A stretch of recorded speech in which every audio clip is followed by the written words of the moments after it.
Do you want to talk about the next movie, or? Yeah, because this was a fantastic trilogy, and you really have to admire Emilio Estevez's acting. He was a lot like Michael J. Fox, and they were kindred spirits in some sense. Michael J. Fox went a little wacky in the legs later, but Emilio Estevez still walks and moves around pretty calmly, and but it doesn't make any one of them better than the other, except for the fact that Michael J. Fox was not in the Mighty Ducks, and Emilio Estevez was.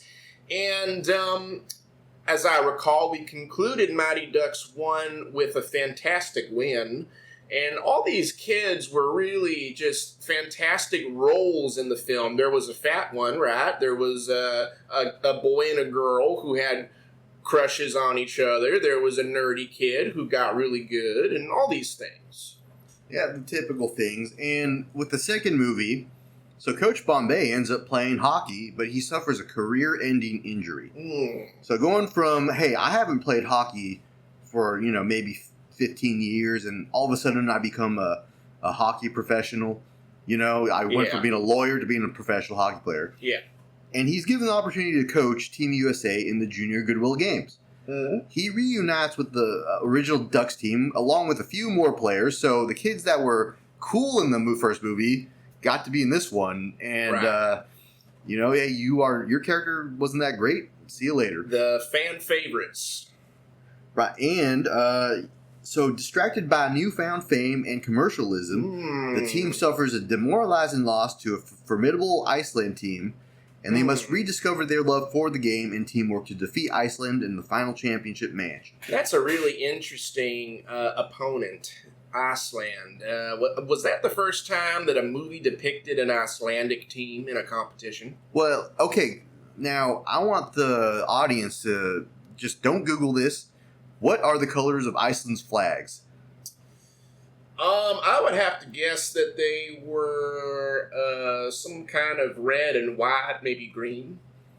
Right. Well, if you said black, white, and navy blue with a Viking with a yellow beard and yellow horns, you must have watched Mighty Ducks 2, because the real Iceland flag's colors were blue, white, and red.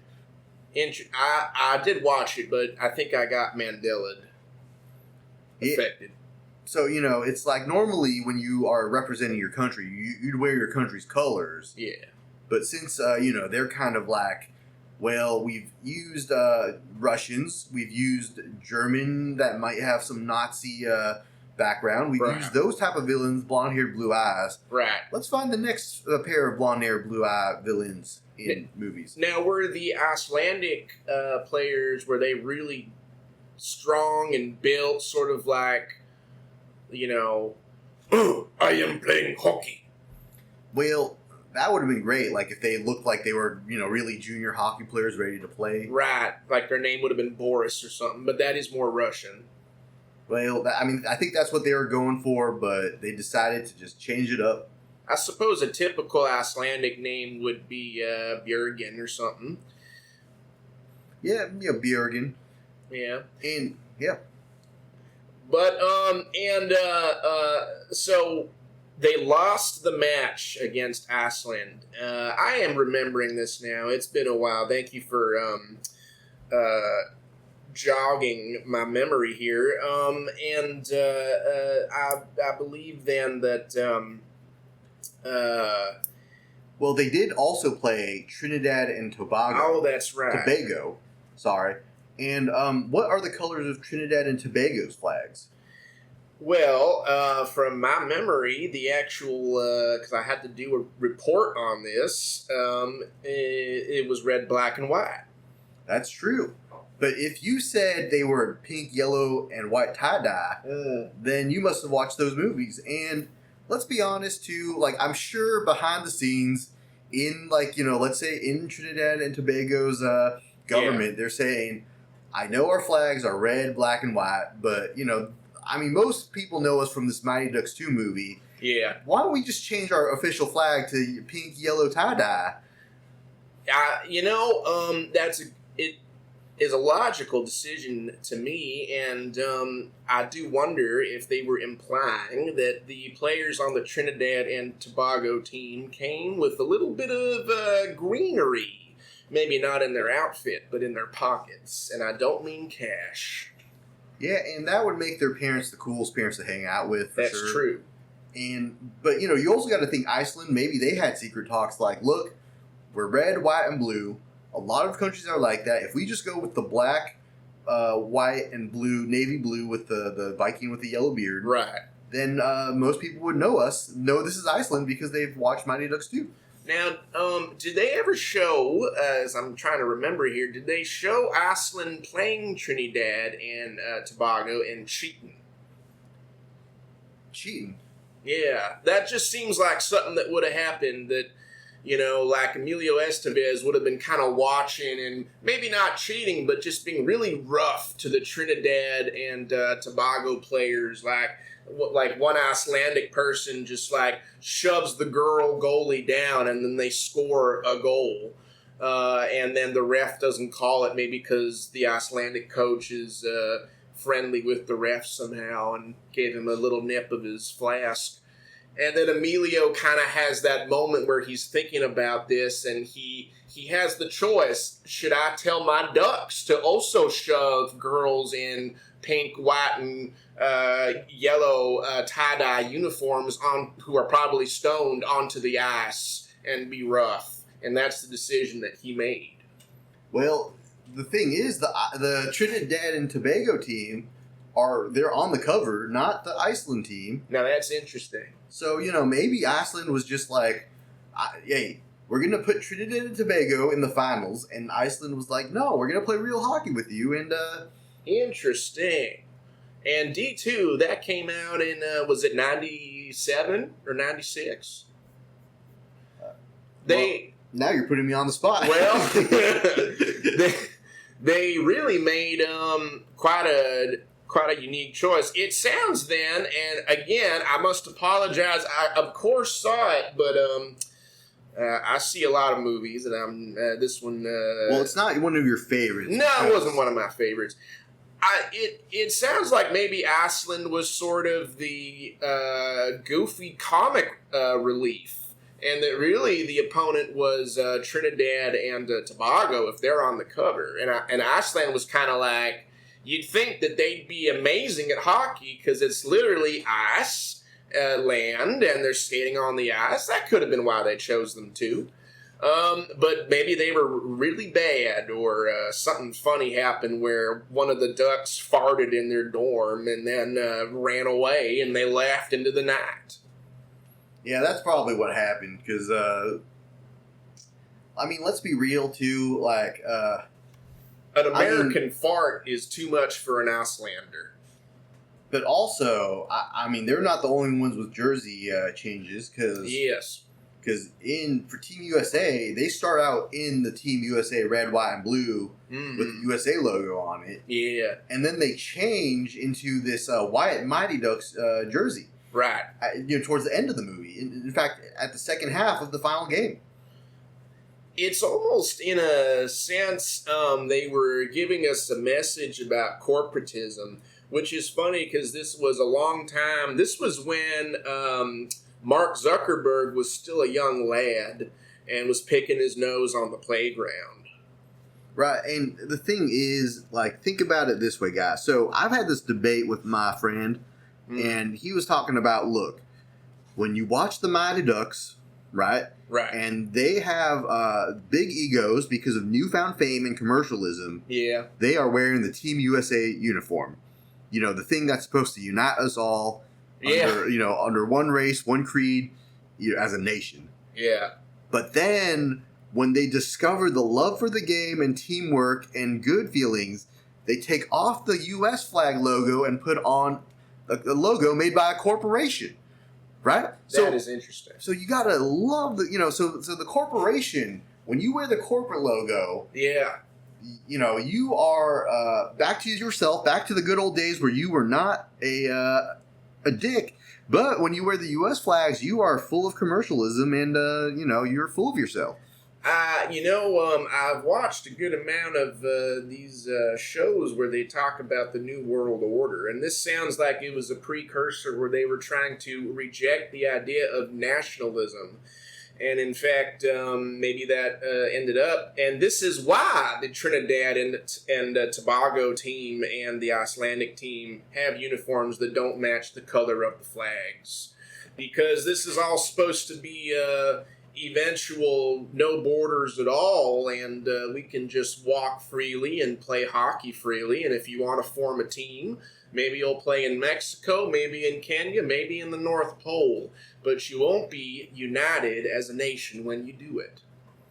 Right. And, the thing is, I was arguing with my friend because I think the corporate, putting on that corporate logo is awesome. Like, yeah. In reality, your life is easier when the corporation produces a product. Right. And then you're like, man, this product kind of sucks. Right. Yeah. Like, I'm not a fan of it. The pacing is slow. The fight scenes are poorly filmed. Yeah. Right. The script is boring. And then your friend reminds you, look, if you don't keep supporting this movie and you don't keep, going to see movies that you don't like, the corporations will never make movies you like. And that's when you get put back in line and you're like, you're right. It was, in a way, almost kind of meta commentary, probably, because did the same people that made the first one make D2? The same director? Putting you on the spot again. But the thing is, with the first movie, there wasn't going to be an NHL team that was wearing the hockey logo. Right. And on the second movie, they're clearly building a new team in Anaheim called the Mighty Ducks. And I'm just kind of thinking out loud here that, in a sense, what am I thinking here? Oh my God. It'll come to me. Right, but, so anyways, it's just cool that, like, yeah.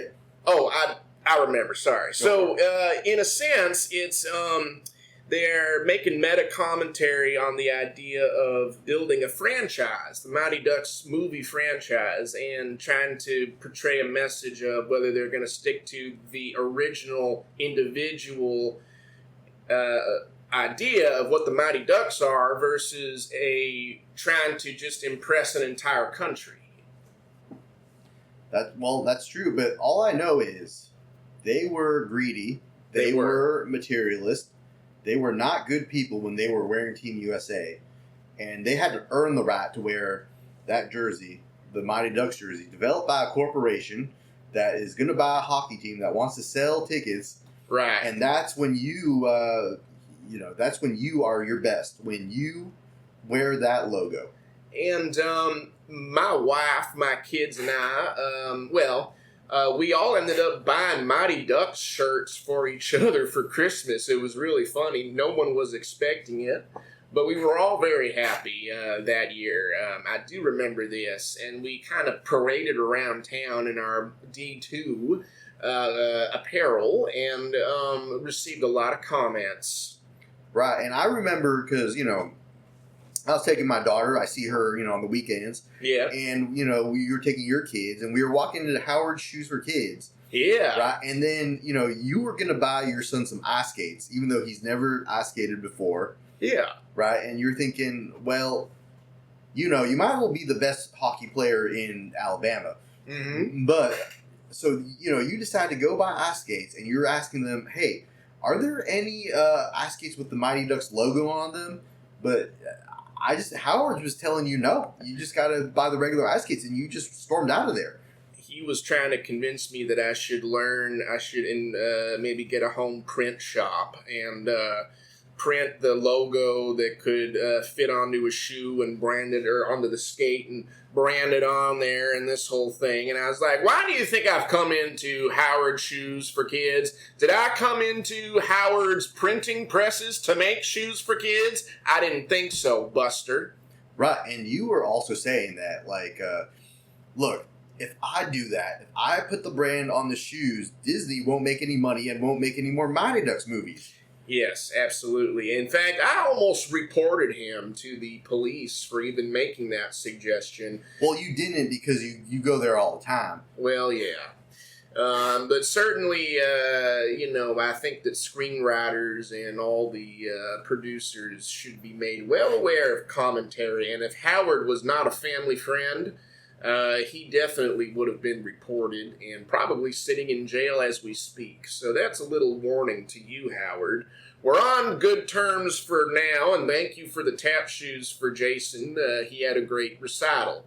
But if you keep trying to convince me to go against Disney merchandising and take money out of the hands of good old Mickey, Goofy, and the gang, then I will probably not be frequenting your establishment, and I will find a different store for shoes for kids.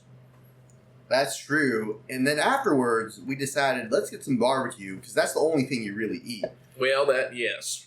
And, you go into Chester's. Yeah. And, you're looking around and you're thinking, there are not enough Mighty Duck logos around this establishment. That bothered me as well. And I had, pretty much, I sort of posted up at the table right outside the door and faced the door. And as everyone walked out, I handed them, I ran to Kinko's and made a bunch of copies of sort of a store catalog that's for free anyway. Like an internet catalog for Mighty Ducks merchandise, and handed these out to everyone and kind of gave them a talking to and said, if you're out and around town, you really should be wearing this kind of clothing. Right, and then you decided, we're at Chester's right now, there aren't enough Mighty Duck items, so let's redecorate his place. So when you find his Wayne Gretzky jersey that he has signed, and you decide, you know what, I'm going to sell this off and get him a Gordon Bombay Mighty Ducks jersey to hang up there. Yeah. And you just put up, all the posters. You have the animated TV show playing on the TV. You got all the video games with only Mighty Ducks. I was telling him we might as well start barbecuing duck and serving that to people. It'd be pretty good. He was a little mad that I destroyed his signed Wayne Gretzky jersey. I mean, essentially, I got myself a big old rack of ribs and just wiped my face all over that thing and then threw it in the sewer. It was already really dirty, and I didn't find any more use for it, really. I think the value had decreased. But it was important because a Gordon Bombay jersey, even unsigned, is worth its weight in gold.